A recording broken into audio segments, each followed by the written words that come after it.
Hello my scrappy friends, a big welcome to my YouTube channel today.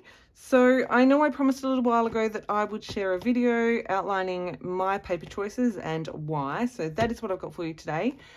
I am going to start by sharing the paper that I use to do all of my printables for Tracy Reed Designs and any other digital collections that I do.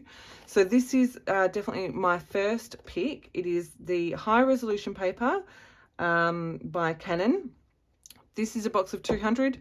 I do tend to buy smaller packs, give them a try, and then go from there, buy a bigger pack if I like it.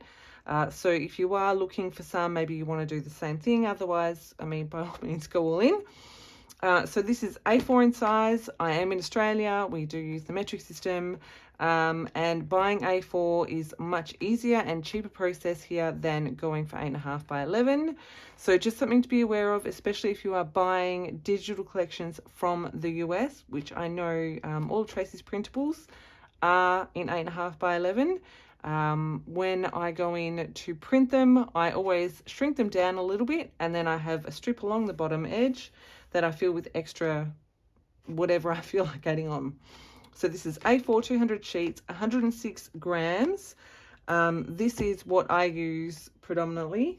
Now, I recently shared that I found a new paper that I can use. Now, I've only used this with the Weekender collection, and my first thing that I want to say is I am super fussy when it comes to white cardstock. I like bright white. And for me, this is not quite white, but other than that, I'm quite happy with this. This one is 240 grams. I found this one at Harvey Norman. The other one I found online. I can leave links in the description box below. But this one is 240 grams. It is double-sided matte paper. And like I said, I did find this one in Harvey Norman. I found this one is really, really good for like your base papers. So your background paper.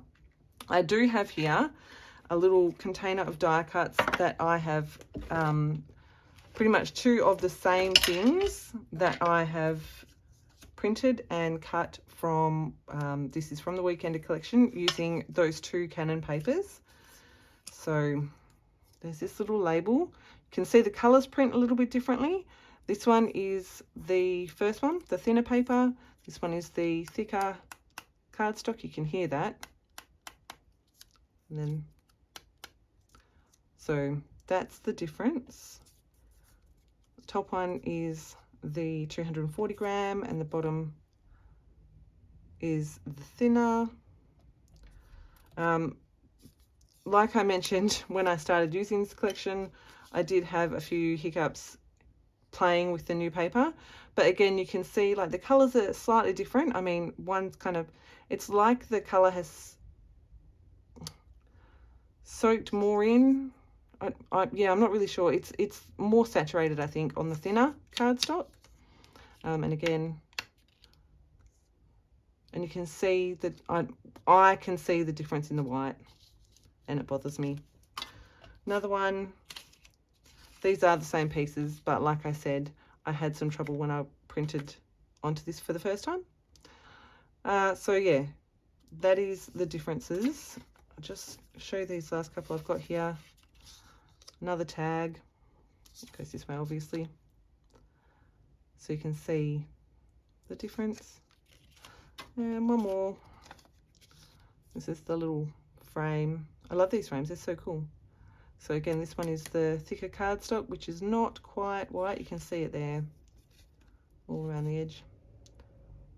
I prefer this white, but that is definitely a personal preference thing. So that is the cardstock that I choose to print on, and the paper I choose to print on with my digital collections. I know that a lot of girls in the US use the Epson presentation paper in 8.5 by 11. I have gone through a couple of boxes of this. As prices of everything increases, though, I have found that this is getting more and more expensive for me to purchase. I have found it on Amazon, and I'm sure you girls in the US will definitely be able to get it there. Which is why I have definitely made the switch to the Canon for me here in Australia. But yeah, this 8.5 by 11 Epson presentation paper mat. I know it's what some of the other designers in the US use as well. So that is a good option. I find that this and the Canon High Resolution Paper are pretty much on par, and I really like both of them. But for price differences, I'm definitely going to go and stick with this one from Canon, the High Resolution Paper, 106 grams A4. That's definitely my top pick. Now, you've also seen that I will often print onto sticker paper, and I get this from my Officeworks. So it is matte adhesive paper. The brand is Quirky, which just made me laugh when I first saw it, and like a deer in a suit. Bizarre, but whatever. A4 lab quality inkjet printers, so it works on your normal home inkjet printer. It is A4 in size. The adhesive on here is super sticky, so once you have stuck it, it is stuck, unless you have my magic, it's not mine, but I should own it, the Yoo-hoo Undo. That stuff is amazing. But this is what I use for all of my sticker printing onto white sticker paper. And then I also will sometimes use vellum sticker paper. So these are 8.5 by 11 sheets. I get this size because I also subscribe to the Heidi Swap Stamp Society, and there is cheap shipping with my stamp. So I tend to buy 5 at a time.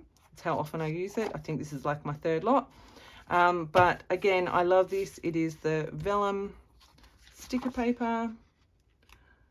I'm not sure of the price, and I'm not sure if you can purchase it normally through the Heidi Swap store or not. I haven't been able to really find it anywhere else, so that's why I keep buying it from there. If anyone knows where I can buy vellum paper at a reasonable price in Australia, please do let me know. So you can see there the vellum paper, and it is sticky. And then the last, well, there's 2 other papers that I use. The first one is when I print onto 12 by 12 cardstock. I use good old American Crafts textured white cardstock. I buy it from Spotlight. I buy it in a big box when it is on sale for 40% off normally. So I'm pretty sure everyone knows where they can get that locally. Then the last papers that I use is photo paper. This is my choice. Now, Canon, again, I have a Canon printer. I stumbled across this when I didn't have a Canon printer, I think. It is the Pro Platinum photo paper. I have got 4x6 here, but I also buy it in A4 size, which is how I print my bigger photos. And I also do have a stash of A3, which I don't have to dip into very often, but I do have it there because this is my favorite photo paper to use, short of going up another level to the really expensive photo paper, which is like a satin, like photographer's brand photo paper, which is beautiful, but slightly out of my budget. So this is my photo paper of choice. It is Canon Photo Paper Pro Platinum. This is the 4x6 size and 50 sheets. I tend to buy a couple of boxes at a time because where I buy them from, I think I get free shipping once I hit a certain $50 or $75 or $100. So I always have a supply on hand. This is what I do pretty much. Actually, this is what I do all of my December daily photos on. I do prefer a matte photo paper. This is more matte than your typical glossy photo paper that you can purchase. I hope that makes sense. It is not as glossy. But yeah, this is again my favorite photo paper of choice. So that pretty much is all the papers that I print on at home. If you have any questions, make sure you drop them below. I'll try to leave links to everything that I can as well in the description box. If you want any other information about how I do my printing or Photoshop elements, please remember I'm self-taught and I don't know everything. Or any other things that I use in my craft room. You know, do you want to know what I use all the time? The things that I would be devastated if I no longer had access to. Otherwise, I hope if you are looking into or have already got started into printing some digital elements, that this is helpful, or, you know, even if you're looking into a new printer or printer paper, or a new printer to print photos, or photo paper, that kind of stuff. I hope this has been helpful to you. If you, like I said, if you have any questions, make sure you leave them below for me and I'll do my best to get back to you. Otherwise, thank you so much for spending your scrappy time with me. I know this is not a normal video for me. However, I do hope it is helpful. Have a fantastic scrappy day, my friends, and I will be back very soon with another process video.